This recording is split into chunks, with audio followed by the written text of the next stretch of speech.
तो जय हिंद, नमस्कार साथियों। मैं सूरज सर रावत सर आप सभी का स्वागत करता हूं, अभिनंदन करता हूं। और जैसा कि आप सबको पता होगा कि आज एग्रीकल्चर सुपरवाइज़र यानी कृषि पर्यवेक्षक का जो एग्ज़ाम हुआ था, उसकी जो हिंदी की जो सीरीज़ है यानी कि उसकी आंसर की जो है वो मैं लेकर आया हूं।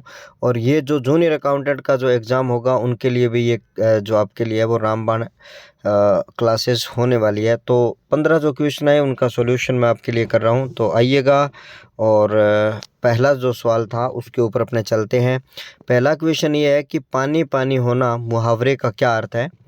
और इस मुहावरे की अगर बात करी जाए तो पानी पानी होने का मतलब यहाँ पर होता है बहुत लज्जित होना, परेशान होना, या फिर खुश होना, या फिर बेचैन होना, या फिर अनउत्तरित प्रश्न जो है उसकी बात करें तो नहीं है। तो यानी कि यहाँ पर ये बहुत लज्जित होना इस मुहावरे का सही अर्थ है, यहाँ पर हो जाता है। नेक्स्ट क्वेश्चन की बात अगर करेंगे, बहुत अच्छा क्वेश्चन है।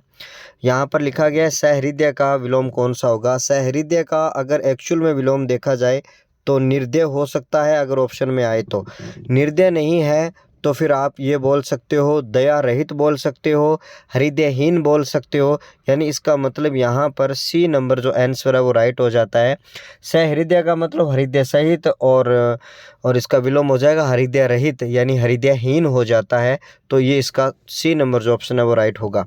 नेक्स्ट क्वेश्चन के ऊपर अपने चलते हैं और ये कहा गया है कि किस विकल्प का चयन सही विकल्प का चयन करना है। आटे दाल का भाव मालूम हो जाना, इसका मतलब ये नहीं है कि कमाई का पता चल जाता है तो आटे जो दाल का भाव मालूम हो जाता है। इसका मतलब ये हो जाता है कि आप अपनी वास्तविक स्थिति का जो नॉलेज है वो रखते हैं। तो 44 नंबर जो क्वेश्चन था उसका आंसर है वास्तविक स्थिति का पता चलना, आटे दाल का भाव मालूम होना, ये इसका सही अर्थ यहाँ पर हो जाता है। नेक्स्ट क्वेश्चन की बात अगर करेंगे तो शुद्ध वाक्य का आपको चयन यहाँ से करना है। तो यहाँ पर पहला ऑप्शन ये है कि तूफान आने का संदेह है। ठीक है, तूफान आने का यहाँ पे संदेह बताया गया है। मुझे आपके साथ चलना चाहिए। मैंने अपनी मेरी कलम मेज़ पर रखी थी, तो यहाँ पर देखो ये फॉल्ट है। और यहाँ पर देखो देश में सर्व शांति होनी चाहिए। ठीक है, ये भी गलत है। और इस क्वेश्चन के उत्तर की अगर बात करी जाए तो यहाँ पर है दूसरा ऑप्शन सही वाक्य है, तूफान आने की शंका है। ठीक है, यहाँ पर ऐसा होना चाहिए था मुझे आपके साथ चलना चाहिए। ये इस वाक्य का यहाँ से आंसर सही हो जाता है। 59 नंबर क्वेश्चन की बात करेंगे। अग्नि, अग्नि का पर्यायवाची कौन सा नहीं है। तो अनल और कृषाणु अग्नि के पर्यायवाची है। यहाँ पर 2 नंबर पर ऑप्शन पर आ जाता है दव, जो इसका पर्यायवाची नहीं है।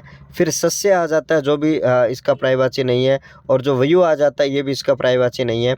यानी कि 2 4 5 2 4 5, केवल 2 कह रहा है ये गलत है, 1 कह रहा है ये गलत है, 4 कह रहा है ये गलत है। लेकिन इसका 4 और 5 नंबर जो ऑप्शन है इसका डी नंबर ऑप्शन क्या हो जाएगा, राइट हो जाएगा। क्योंकि हमें क्वेश्चन के ऑप्शन के आधार पर अगर यह क्वेश्चन जो है वो चौथा और पांचवा विकल्प सही मानना होगा। ठीक है।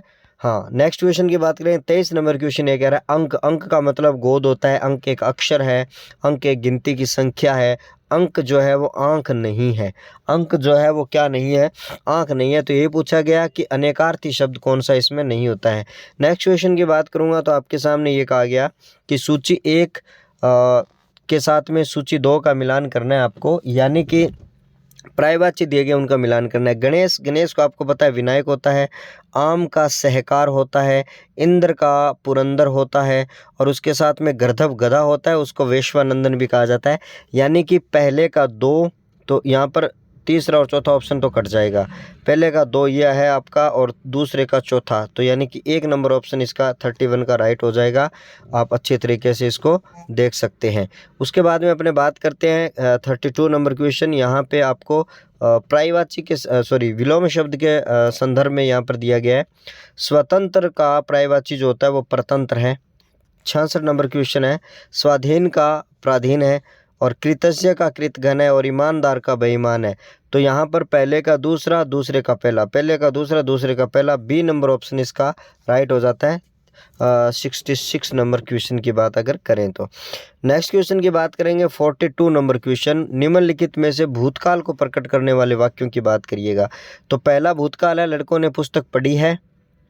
राम खाता होगा, ये भूतकाल का वाक्य नहीं है, तो यहाँ पर दूसरा कट गया, तो दूसरा ऑप्शन इसमें है। और यानी बी नंबर ऑप्शन कटा है बी। ठीक है। तुमने गाना गाया होगा, गाया होगा यानी कि ये आपका संभाव्य भूतकाल है। संभाव्य भूतकाल है यानी तीसरा है, तीसरा ऑप्शन इसमें है। तो यानी कि आपका तीसरा और चौथा एक ऑप्शन आपका बचता है।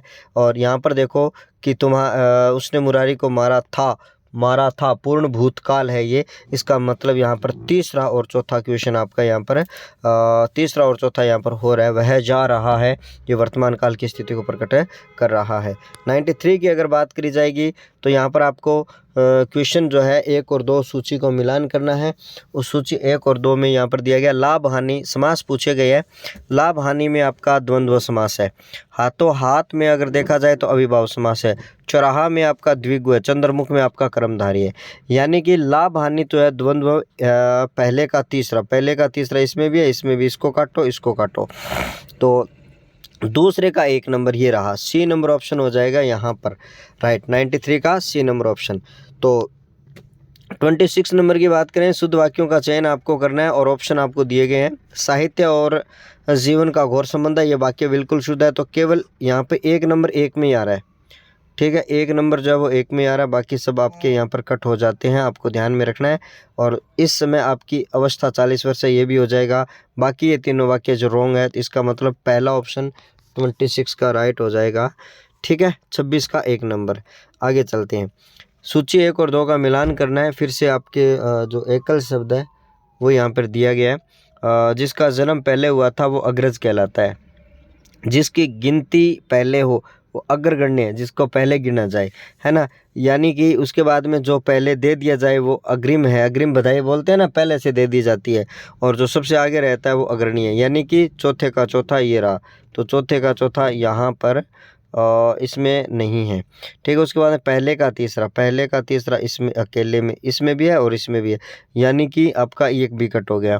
अब आगे चलते हैं। दूसरे का पहला यानी कि दूसरे का पहला आपका ये रहा, ऑप्शन नंबर सी। तो ऑप्शन नंबर इसका सी हो जाएगा, ठीक है।